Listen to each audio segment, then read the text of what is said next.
एक बार एक शख्स ने एक महात्मा जी को अपने घर पर भोजन के लिए आमंत्रित किया।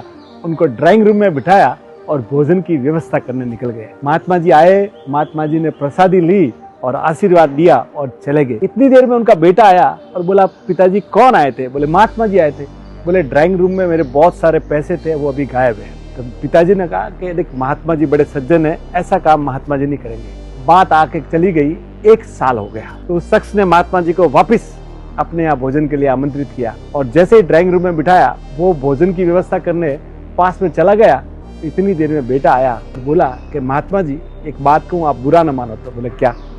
बोले, पिछले साल जब आप आए थे ना, आपके जाने के बाद मेरे बहुत सारे पैसे नहीं मिल रहे। मैं आपको छोड़ नहीं कह रहा हूँ, पर बस है सो बात, आप नाराज मत होइए। तो महात्मा जी उसकी बात सुने और रोने लग गए। इतने में वो शख्स आया और जब उसको सारी बात पता लगी तो उसने बोला कि मैंने तुझे बोला था ना, तूने महात्मा जी को क्यों ऐसा बोल दिया? और बोला कि महात्मा जी, मैं माफ़ी मांगता हूँ, मेरे बच्चे से गलती हो गई।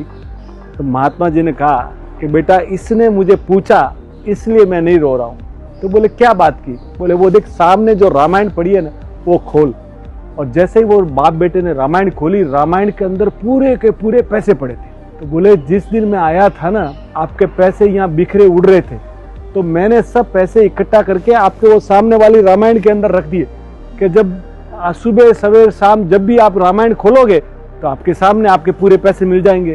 पर मुझे आंखों में पानी इसलिए आ रहा है कि पूरा साल बीत गया और आपने घर में रामायण नहीं खोली। तो हमारा हाल भी यही है सर।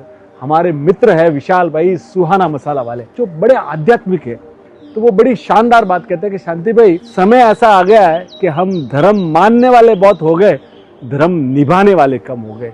हम सुबह उठकर दिन में 500 बार मोबाइल जरूर खोलते हैं, पर महीनों बीत जाते हैं घर में अच्छी भगवान की किताब खोले हुए। तो साहब, पहले धर्म निभाइए, धर्म मानने से ज़्यादा। Thank you sir.